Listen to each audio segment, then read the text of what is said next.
Obsessiv kompulsiv pozuntu nədir? Obsessiv kompulsiv pozuntuya qısa olaraq OKP deyilir. Xəstəliklərin beynəlxalq təsnifatı və DSM üzrə sırf psixiatrik bir pozuntudur, psixiatrik bir xəstəlikdir. Yəni nevrotik xəstəliklər qrupuna, nevrotik pozuntular qrupuna daxil edilir. Qısaca olaraq bildiyiniz adla desəm, nevrozların bir növü hesab edilir. Somatik xəstəliklər içərisində xərçəng xəstəliyi, onkoloji xəstəliklər ağır hesab edilir. Ümumiyyətlə, psixiatrik xəstəliklər, psixiatrik pozuntular iki böyük qrupa bölünür. Birinci qrupa psixotik pozuntular, psixotik xəstəliklər aid edilir. Bu xəstəliklərə ruhi xəstəliklər də deyilir. Bu qrupa daxil edilən xəstəliklərin kliniki gedişatı zamanı psixozlar müşahidə edilir. Bu qrupa daxil olunan xəstəliklərdən ən ağırı şizofreniya xəstəliyi hesab edilir. İkinci qrupa isə nevrotik xəstəliklər və yaxud da ki, nevrotik pozuntular daxil edilir. Bunlara nevrozlar da deyilir. Bu qrupa daxil edilən xəstəliklərdən isə ən ağırı obsessiv kompulsiv pozuntu hesab edilir. Çünki digər nevrotik pozuntulardan, nevrotik xəstəliklərdən fərqli olaraq obsessiv kompulsiv pozuntu daha çətin müalicəyə tabe olur və kliniki gedişatında ağırlıq dərəcəsindən asılı olaraq kliniki əlamətlərin yenidən təkrarlanmaması, yenidən geri qayıtmaması, xəstəliyin tam sağalması məqsədi ilə uzun müddətə müalicə tətbiq edilir.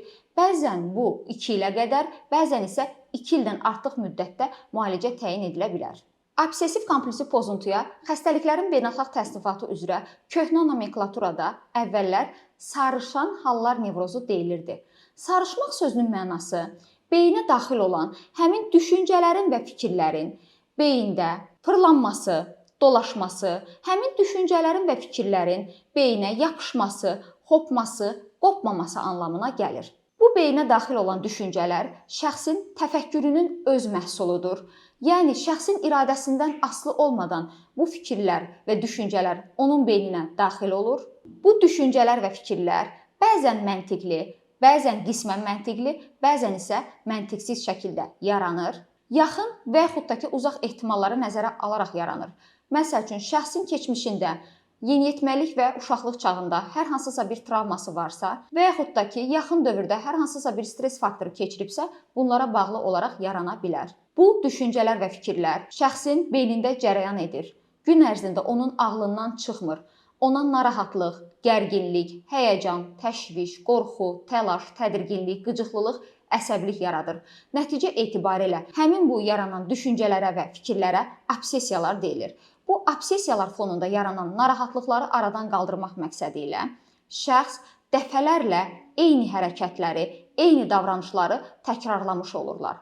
Bunlara isə kompulsiyalar deyilir və beləliklə patogenetik olaraq obsessiv kompulsiv pozuntu başlamış olur.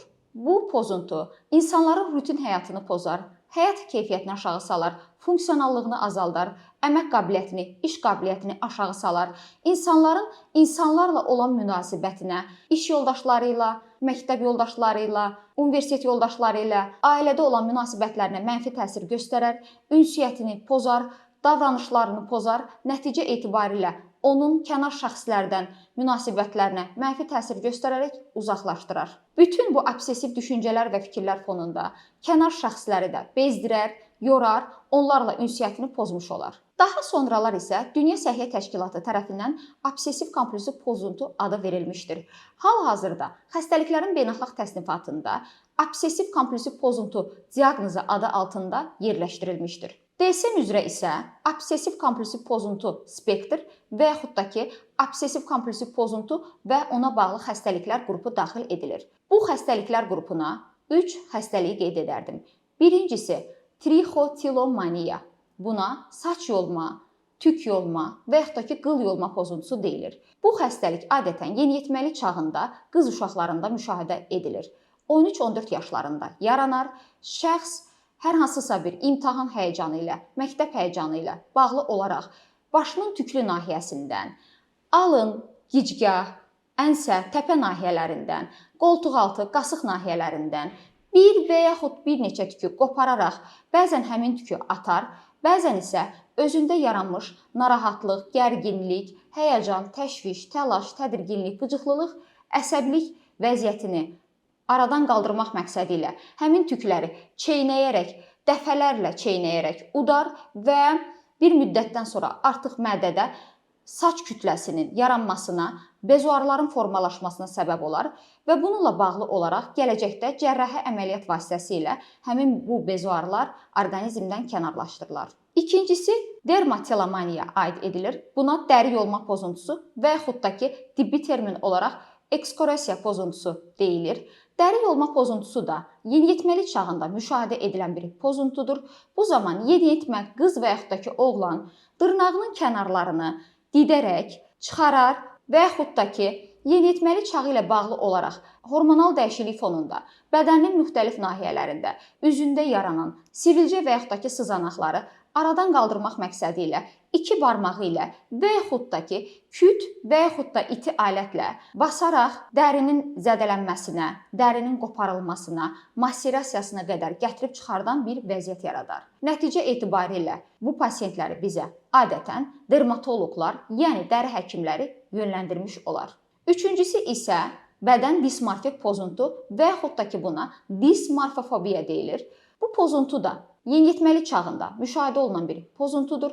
Bu zaman şəxs güzgü qarşısında dayanaraq özünün 50-60 kilo olduğu tədbirdə özünü 100-150 kilo görər və bu düşüncələr və fikirlər fonunda narahatlıqlar yaşamış olar.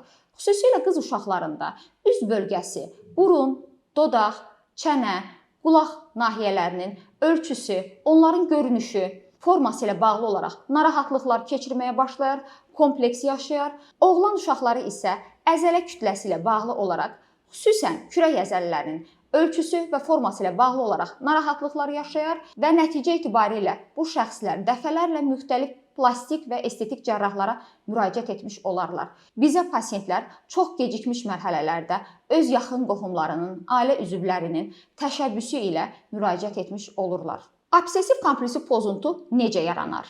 Gəlin indi onlara aydınlıq gətirək. Bu zaman beyində hansı neyrofizioloji və neyrokimyəvi dəyişikliklər gedər? Obsessiv kompulsiv pozuntu zamanı beynin ön bölgəsinə, ön payına qan axını sürətlənir. Bu zaman alın payının, yəni frontal lobun icra etdiyi funksiyalar pozulur.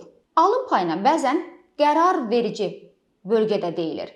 Bu zaman şəxsin qərar vermə, planlama, idarə etmə, duyğu, düşüncə və davranışların diqqətin sürdürülməsi, mühitə adaptasiya olunma, konsentrasiya olunma pozulur. Ümumiyyətlə bildiyimiz kimi normada həyəcan hissinin olması vacibdir. Bu şəxslərdə normal halda həyəcan hissinin olması şəxsin diqqətinin sürdürülməsində, diqqətinin davam etdirilməsində köməklik göstərir. Lakin həyəcan hissinin normadan artıq olması zamanı şəxs diqqətini cəmləməkdə, diqqətini toplamaqda çətinlik çəkir. Nəticə etibarilə müəyyən bir müddətdən sonra şəxsdə diqqət dağınıqlığı, diqqət defisiti formalaşır. Şəxs ətraf mühitə konsentrasiya oluna bilmir, adaptasiya oluna bilmir. Şəxsin akademik bacarıqları aşağı düşür. Anlama, qavrama, yadda saxlama problemləri yaranmış olur. Obsessiv düşüncələr və fikirlər fonunda yaranmış olan narahatlıq, gərginlik, həyəcan, qorxu, təşviş, təlaş, tədirginlik, qıcıqlılıq, əsəbilik fonunda bədəndə əsmə, tərləmə, titrəmə, üşütmə, soyuma, istilik basma, temperaturanın qalxması, yuxarı və aşağı ətraflarda hissiyatın pozulması, uyuşma, keymə, iynə batırma, qarışqa gəzmə kimi hissiyatlar yaranmağa başlayır. Həmçinin bu zaman üz ifadəsi dəyişir. Şəxsin üzü vahiməli bir baxış alır. Alnı qırışır, ağız bucağı aşağıya doğru enmiş olur. Göz bəbəkləri genişlənir, göz alması bərəlir, rəngi avazıyır, yanaqları qızarır. Başda sıxılma, baş ağrıları, baş gicəllənmə yaranmış olur. Obsessiv kompulsiv pozuntu zamanı yaranan obsessiv düşüncələr və fikirlər xronikləşdikcə, dərinləşdikcə, ağırlaşdıqca bir sıra pozuntulara yol açır. Bu zaman həmin bu narahat obsessiv düşüncələr və fikirlər fonunda şəxsin yuxusu pozulur. Şəxs yuxuya keçdikdə belə yuxu ərəfəsində həmin bu yaranmış narahat obsessiv düşüncələr və fikirlər fonunda yuxudan həyəcanlı, qorxulu, təşvişli, təlaşlı, tədirgin, gərgin, qıcıqlı, əsəbi, narahat və gərgin şəkildə oyanır. Nəticə etibarilə yenidən yuxuya keçməkdə çətinlik çəkir. Narahat gecə yuxu fonunda səhər yatağından qalxmağa taqəti olmur. Nəticədə şəxsin gün ərzində diqqəti dağınıq olur, diqqət defisiti formalaşır, akademik bacarıqları aşağı düşür, anlama, qavrama, yadda saxlama problemləri yaranmış olur. Müəyyən bir müddətdən sonra cinsəl zəiflik, cinsəl istəksizlik yaranır. Kişilərdə tez boşalma, erkən boşalma problemləri yaranmış olur. Şəxsin qidalanması pozulur. Şəxs hər hansısa bir qonaq getdikdə, hər hansısa bir tədbirə getdikdə iyrəndiyi üçün həmin qidalarla qidalana bilmir. Harasa getdikdə özü ilə qidalar aparır. Bəzən isə qidadan ümumiyyətlə imtina edir. Nəticə etibarilə sürətli olaraq çəki itirməyə, arıqlamağa başlayır. Müəyyən bir müddətdən sonra bütün bu klinik əlamətlər şəxsdə depressiv epizodun formalaşmasına gətirib çıxarır. Bu zaman şəxsin əhval-ruhiyyəsi düşür, özünə qapanır, həyatdan zövq almır, maraq dairəsi enir, zövq dairəsi enir. Şəxs əvvəllər zövq aldığı aktivitetlərindən, fəaliyyətlərindən, alış-verişindən zövq ala bilmir. Yeməyin dadı tamı belə əvvəlki kimi ağzında dada bilmir. Biz buna anhedoniya deyirik. Müəyyən bir müddətdən sonra şəxsin enerji potensialı enir, hərəkətsiz olur, taqəti olmur. Biz buna evolyusiya deyirik və nəticə etibarilə şəxsin depressiyası getdikcə dərinləşir.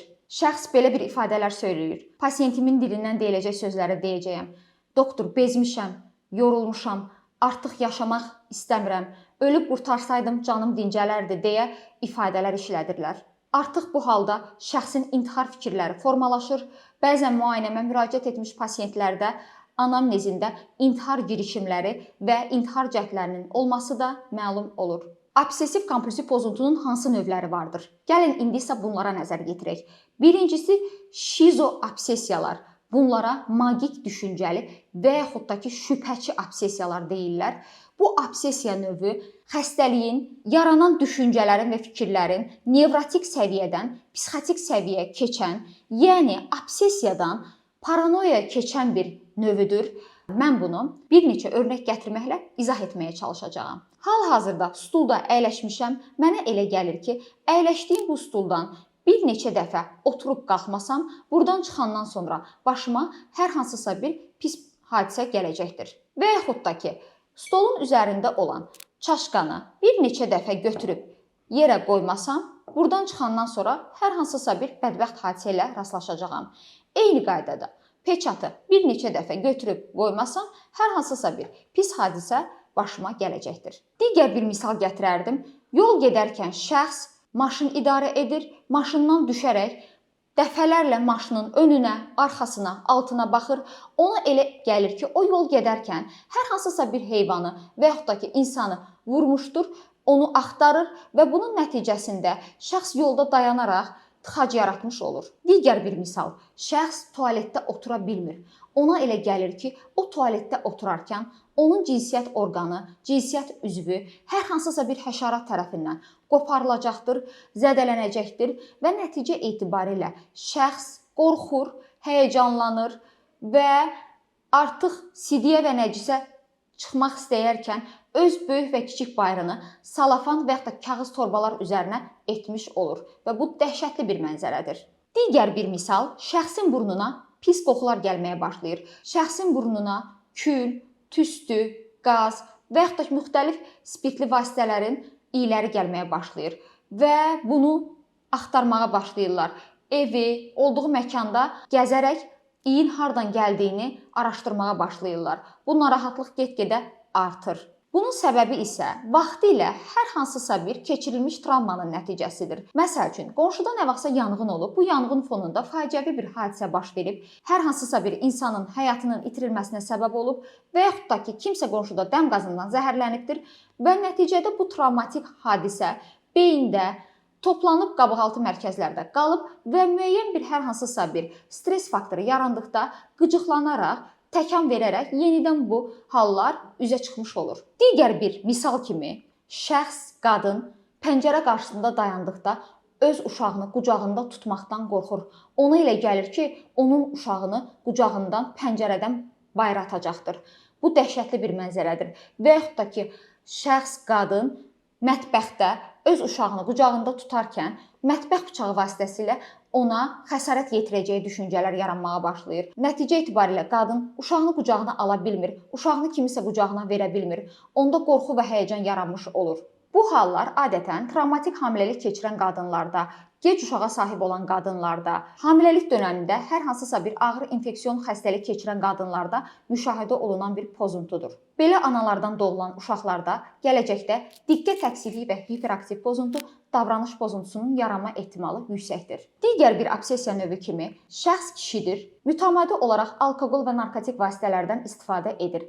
Həmin şəxslərdə qısqanclıq obsessiyasından qısqanclıq paranoyasına doğru irəliləyən bir obsessiyalar formalaşmış olur.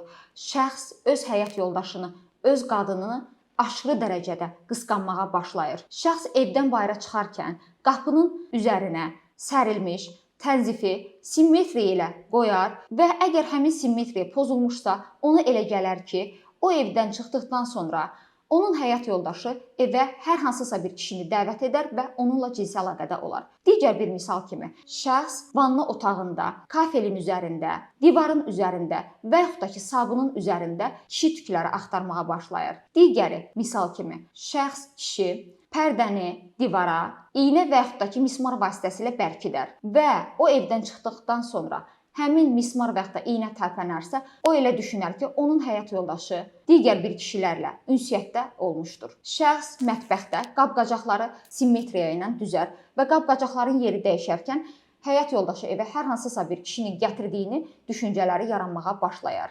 Digər bir tərəfdən, şəxs kişi gecə yatarkən yastığının altına balta və yaxud da bıçaq qoyar. Ona elə gəlir ki, onun həyat yoldaşı ona qonşu ilə və yaxud da ki, tanıdığı hər hansısa bir şəxslə xəyanət edir. Və yaxud da ki, yoldaşı gülərkən söyləyir. Nəyə gülürdün deyə suallar verməyə başlayır. Bu düşüncələr və şübhələr getdikcə aqressivləşir və evdə mübahisələrə, bəzən isə kişinin qadına xəsarət yetirməsinə gətirib çıxara bilər. İkinci obsessiya növü təmizlik obsessiyalarıdır. Bunlara cəmiyyət arasında vasvasalıq, sofuluq və yaxud da ki, kirlənmə, çirklənmə obsessiyaları deyilir.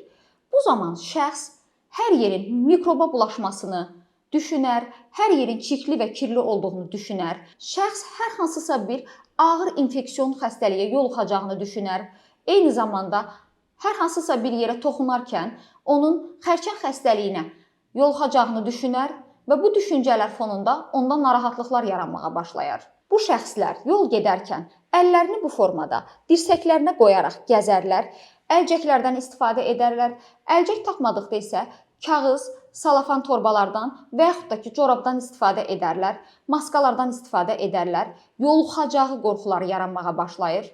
Əgər bu xəstəlik yeniyetməlik çağında başlayarsa, şəxs məktəbə gedərkən, tələbədirsə universitetə gedərkən, işə gedərkən, evdən bayıra çıxıb marketə gedərkən, apteka gedərkən, xəstəxanada olarkən, restoranlarda, ictimai nəqliyyatlarda, metroda, avtobusda tutacaqdan və dəstəkdən birbaşa istifadə etməzlər. Qapının dəstəyindən birbaşa istifadə etməzlər. Bu zaman həmin bu tutacaq və dəstəklərdən kağız, salafan və yaxud da ki, salfetkalardan istifadə edərək onların vasitəsilə açarlar. Bəzən isə dirsəklərindən istifadə edərlər. Liftin düyməsini barmağının distal, yəni barmaq ucu ilə deyil, proksimal hissə ilə basarlar. Bu formada basmağa başlayarlar. Bu şəxslər bayırdan içəri daxil olarkən dəhlizdə geyimlərini soyunarlar. Həmin geyimlərini dolabına yerləşdirməzlər. Birbaşa olaraq vanna otağına daxil olarlar.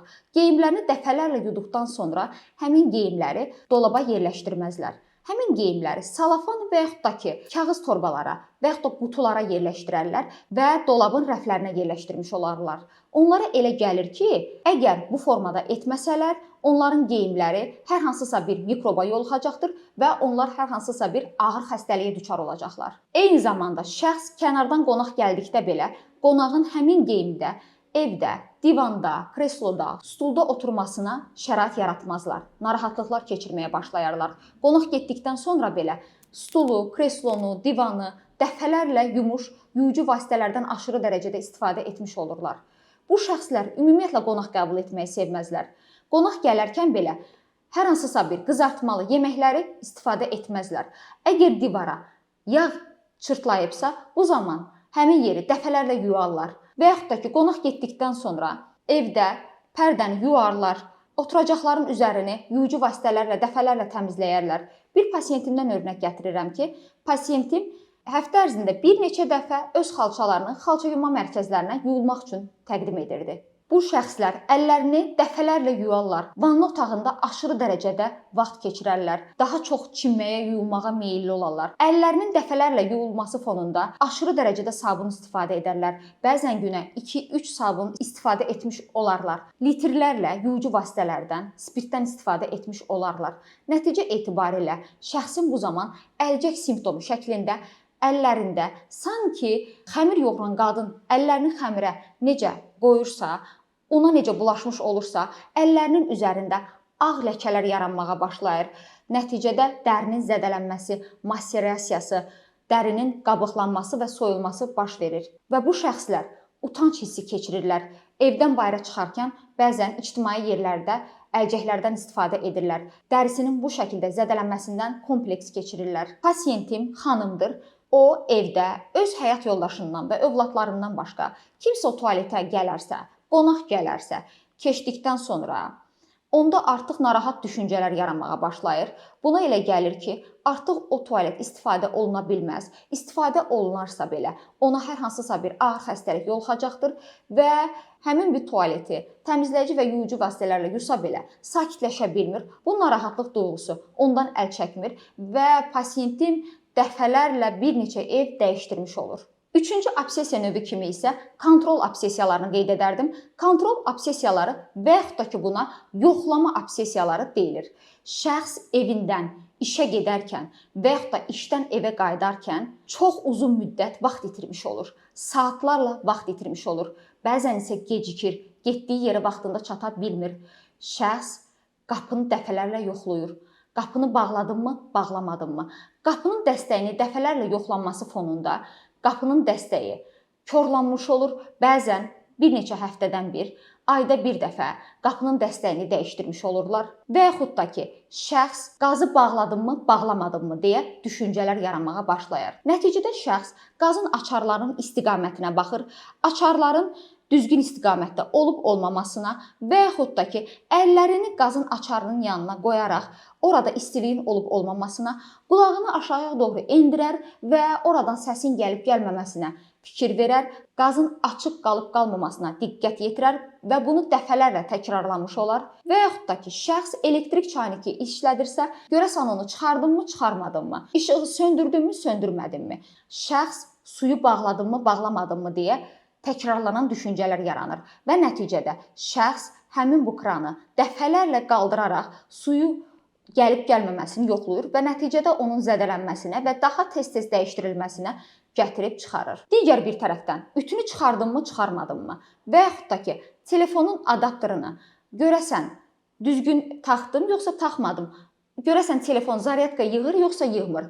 Bir pasiyentimdən örnək gətirim ki, pasiyentim telefonu dəfələrlə adapteri salıb çıxararaq telefonuna, zaryadkanı qoyub çıxararaq, ona elə gəlir ki, o zaryadka yığmır və bunu o qədər təkrarlayır ki, şəxsdə bir gərginlik və narahatlıq yaranmış olur və müəyyən bir saatlar keçir, artıq o dayana bilmir və huşunu itirmiş olur. Və müasir dövrdə şəxs bundan əmin olmaq üçün həmin bu prosesi icra etdikdə artıq onu kameraya çəkir, şəkilli çəkir və getdiyi yerlərdə buna baxaraq rahatlıq duyğusu keçirmiş olur. Dördüncü obsessiya kimi cinsi obsessiyaları qeyd edərdim. Şəxs homoseksual olmasından qorxur. Şəxs əgər qadındırsa, öz atasına, qardaşına, əgər ailə həyatı qurubsa, öz oğlan övladına qarşı, əgər şəxs kişidirsə, öz anasına, bacısına, ailə həyatı qurubsa, öz qız övladına qarşı, onun iradəsindən asılı olmadan onlara qarşı cinsi marağın və həvəsin yaranmasıdır. Bu çox dəhşətli bir mənzərədir. Şəxs bundan əzab çəkir, istirab çəkir, narahatlıqlar yaşamağa başlayır. Şəxs bununla bağlı olaraq narahatlıqlar, gərginliklər keçirməyə başlayır. Bunu ailə üzvlərindən heç kəsə söyləyə bilmirlər. Yaxın rəfiqələrinə, yaxın dostlarına belə söyləyə bilmirlər. Qınaq obyektinə çevrilmək qorxuları yaranmağa başlayır. Və müayinəyə gəldikdə isə müayinənin ilk müraciətində deyil, bir neçə dəfə növbəti müayinə etaplarında açıqlamış olurlar. Doktor, mən bu dərdimi heç kəsə deyə bilmirəm. Məndə belə bir obsessiyalar var. bu dəhşətli bir şeydir deyə qorxular yaşamış olurlar. Bu şəxslər öz ailə üzvləri ilə eyni tədbirlərdə, ad günlərində, toylarda, qonaqlıqlarda üz-üzə otura bilməzlər. Həmin etapda onlarla göz-gözə gələrkən beynində formalaşmış olan həmin bu cinsi obsessiyalar, yəni düşüncələr və fikirlər onun gözünün qarşısına gələr və üzlərini çevirər. Bu dəhşətli bir mənzərədir. Nəticə etibarilə həmin şəxslər depressiyaya düşərlər. Digər bir cinsi obsessiya kimi pasiyentim qadındır. Atası rəhmətə getdiyi üçün o ailə həyatı qurur və ailə həyatını isə onun qardaşı həmin şəxslə ailə həyatı qurmasına narazıçılıq edir və bununla bağlı olaraq qadın artıq bir neçə ildir ailə həyatı qurubdur. Öz həyat yoldaşı ilə cinsi əlaqəyə girmir. O düşünür ki, bu narahatlığı özündə aradan qaldırmaq üçün cinsi əlaqəyə girməyəcək və bu fikirləri kompensasiya etmiş olacaqdır. Digər bir obsessiya kimi şəxs qadındır, pasiyentimdir, 2 ilə yaxındır öz həyat yoldaşı ilə cinsi əlaqədə ola bilmir. Bunun səbəbi isə yataq otağında kiçik yaşlı qız övladı gecələdiyi üçün o həyat yoldaşı ilə cinsi əlaqədə olarkən həyat yoldaşının spermasının otaq boyunca yayılaraq onun qızının yatağına bulaşmasını və oradan isə qızının vaginasına keçəcəyini və qızının hamilə qalacağı qorxuları yaranmağa başlayır və nəticə etibarilə uzun müddətdir ki, artıq həyat yoldaşı ilə cinsi əlaqədə olmurdu.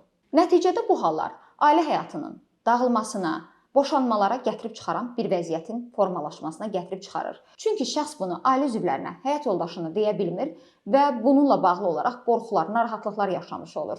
5-ci dini obsessiyalar. Bu zaman şəxs öz dini təfəkkürünə, dini əqidəsinə, dini mənsubiyyətinə uyğun olmadan dini kitablara, dini insanlara qarşı, peyğəmbərə qarşı, Allaha qarşı beynində dayanmadan pis bir ifadələr, söyüşlərin gəlməsi yaranır. Bununla bağlı olaraq o əzab və istirab keçirir. Əgər şəxs namaz qılıb, oruç tutandırsa, bu zaman səcdəyə gedərkən və ya da dəst namaz alarkən dəfələrlə dualar edir və o dualar etməklə onun günahlarının bağışlanmasını arzulayır. Və yaxud da ki, şəxs tualetdə oturarkən gözünün qarşısına Məkkənin şəkli gəlməyə başlayır və bu onun üçün çox dəhşətli bir mənzərədir. Şəxs buna görə əzab və istirab keçirir. 6-cı sayma obsessiyaları. Şəxs pəncərə qarşısında dayanaraq binaların mərtəbələrini sayır.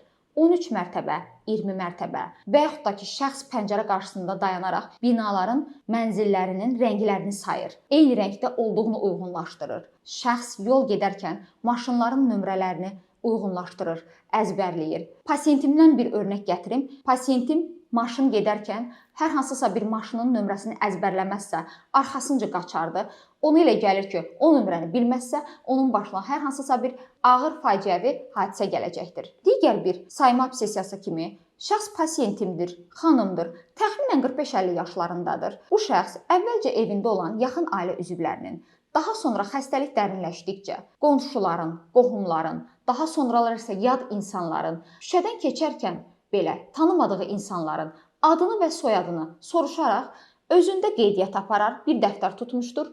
Əgər hər hansısa bir şəxsin adını və soyadını soruşmazsa, bu onda böyük bir narahatçılıq və gərginlik yaradar, həyəcanlanar, qorxar, əzab və istirab keçirmiş olar. Məhz buna görə də onlar özlərini günahlandırmağa başlayarlar. Və yaxud da ki, digər bir sayma obsessiyaları kimi şəxs rəqəmlərin tək və yaxud da ki, cüt olmasını sayar. Həftənin günlərinin tək və yaxud da cüt olması, ayın günlərinin tək və yaxud da cüt olması ilə bağlı olaraq hər hansısa bir hadisələrin həmin gündə olmasının onun üçün xoş və yaxud da bədbəxt bir hadisə ilə nəticələnəcəyi düşüncələri yaranmış olar. Məsəl üçün, 13 rəqəmi nəsdir, o mənə düşməyəcəkdir. Həftənin 5-ci günü mənim üçün uğurludur. Yalnız mən həmin günləri, işlərimi görməyə başlayacağam deyə fikirləri yaranmış olur. 7-ci simmetriya obsessiyaları. Bu şəxslər öz evlərinə, iş otaqlarına hər hansısa bir təmizləyici insanların gəlməsini istəməzlər. Çünki bunlar stolun üzərində əşyalarının eyni qaydada, nizamlı şəkildə, eyni ölçüdə düzülməsini tələb edərlər və yaxud da ki, dolabında geyimlərinin uyumlu rənglərlə, uyğun rənglərlə düzülməsini tələb edərlər. Əgər burada hər hansısa bir rəng və yaxud da ki, əşyanın yeri dəyişərsə, bunlar əzab və istirab keçirər. 8-ci xəstəlik obsessiyası. Pasiyentimdən bir örnək gətirərdim. Pasiyentim cəmi bir dəfə sidik qaçırma problemi olubdur. Bu gecə vaxtı enurez şəklində baş veribdir və bundan sonra artıq onun beynində bu düşüncələr və fikirlər fırlanıb, dolaşıb və ona elə gəlib ki, o yenidən gecə sidik qaçırma problemi yaranacaqdır və bununla bağlı olaraq o artıq bir müddət idi ki, mənə müraciət etdikdə artıq gün ərzində mayyəni, suyu çox az miqdarda qəbul edirdi. Artıq qidadan belə imtina etmişdi, qidasını belə azaltmışdı, sürətli çəki itirməyə, arıqlamağa başlamışdır. Obsessiv kompulsiv pozuntunun risk faktorları hansılardır? Birincisi genetik faktorları qeyd edərdim. Əgər anada obsessiv kompulsiv pozuntu, yəni sarışan hallar nevrozu varsa, bunun qız övladına ötürülmə ehtimalı böyükdür. İkincisi isə burada şəxsin xarakteroloji cizgilərini, yəni xarakterini, şəxsiyyət özəlliklərini qeyd edərdim. Daha çox məsuliyyətli, mükəmməlliyətçi, titiz, hər şeyi yüz ölçüb bir biçən, hər şeyi özü üçün problem yaradan insanların xəstəliyidir. Digər bir faktor kimi IQ səviyyəsini qeyd edərdim. Daha çox yüksək IQ səviyyəsi olanlar, zəka üstünlüyü olanların xəstəliyidir. Risk faktorları arasında eyni zamanda uşaqlıq travmalarını qeyd edərdim. Uşaqlıqda cinsi təcavüzə, cinsi istismara malik olan insanlarda böyüdükcə obsessiyaların, xüsusilə cinsi obsessiyaların yaranması müşahidə edilir. Bir pasiyentimdən örnək gətirərdim. Pasiyentim yeniyetmə idi. Təqribən 13-14 yaşlarındaydı.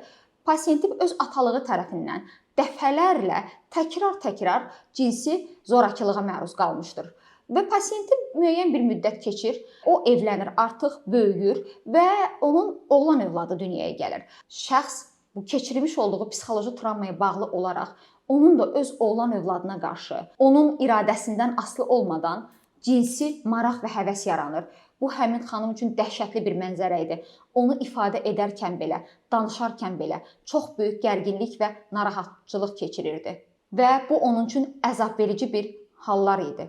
Obsessiv kompulsiv pozuntu bir sıra xəstəliklərlə yanaşı görülə bilər. Autistik spektr pozuntusu autizm zamanı təkrarlanan davranışların, ritualların, kompulsiyaların olması, eyni zamanda tik pozuntusu, Tourette sindromu, panik atak, panik pozuntu və həmçinin həyəcan təşviş pozuntusu, anksiyete ilə birlikdə görülə bilər. Obsessiv kompulsiv pozuntunun müalicəsi.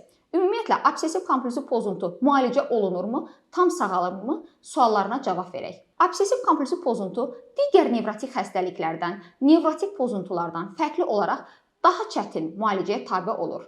Obsessiv kompulsiv pozuntunun klinik gedişatında ağırlıq dərəcəsini nəzərə alaraq klinik əlamətlərin yenidən təkrarlanmaması, yenidən geri qayıtmaması, xəstəliyin tam sağalması məqsədi ilə uzun müddətə müalicə təyin edilir. Bu müalicə bəzən 2-3 ilə qədər, bəzən isə 2-3 ildən artıq müddətdə təyin edilə bilər. Ümumiyyətlə, obsessiv kompulsiv pozuntulu pasiyentlər bizə gecikmiş mərhələlərdə müraciət edirlər. Bu xəstəlik adətən yeniyetməlik çağında, 11-14 yaş aralığında başlayan bir pozuntudur. Lakin bizə pasiyentlər 25-35 yaş aralığında müraciət etmiş olurlar və nəticə etibarilə xəstəlik əlamətləri dərinləşmiş, ağırlaşmış və xronikləşmiş vəziyyətdə olur.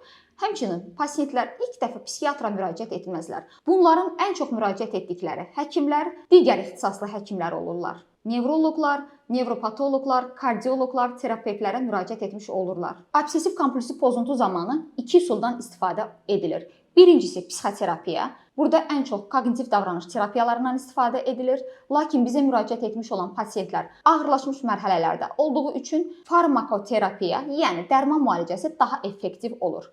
Farmakoterapiya zamanı müalicə müddətində 3 qızılı standarta fikir verilməlidir.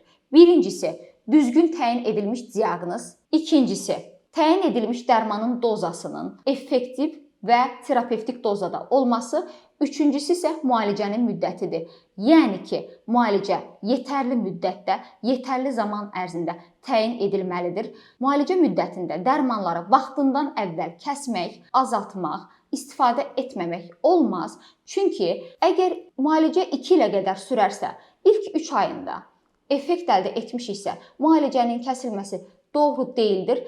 Bundan sonra, əgər vaxtından əvvəl müalicə kəsilərsə, xəstəlik əlamətləri yenidən yaranmış və daha şiddətli aqressiv şəkildə başlamış ola bilər. Obsessiv kompulsiv pozuntusu olan pasientlər adətən dərmanlar haqqında məlumat almağa meyllidirlər. Onlar dərmanların instruksiyalarını, yəni içlik vərəqələrini oxuyarlar, dəfələrlə oxuyarlar. Obsessiv kompulsiv pozuntusu olan pasientlərin dərmanların içlik vərəqələrinin oxunması, instruksiyaların oxunması məsləhət görülmür. Çünki dərmanların içlik vərəqələrində yazılan müəyyən məlumatlar həkimlər üçün yazılmışdır və yaxud da ki, onlar çox nadir hallarda görülən, milyonda bir insanda görülən yan təsirlərdir.